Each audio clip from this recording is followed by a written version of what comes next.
Hey guys, in this 2025 guide, I'll show you how to integrate HubSpot with Monday.com. Perfect for syncing your CRM and project management workflows. First, log into your Monday.com account and go to Integrations. Search for HubSpot in the Integrations Marketplace and click Connect.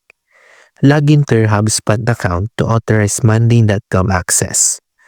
Choose the integration receipt that fits your workflow, like creating items in Monday when a new HubSpot deal is added.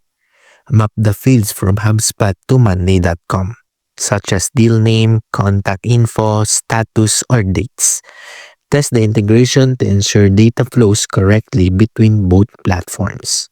Once verified, turn on the integration. Your HubSpot and Monday.com accounts will now sync automatically. And that's it. HubSpot is now integrated with Monday.com 2025. If this helped, don't forget to like and subscribe for more quick tech tutorials every week.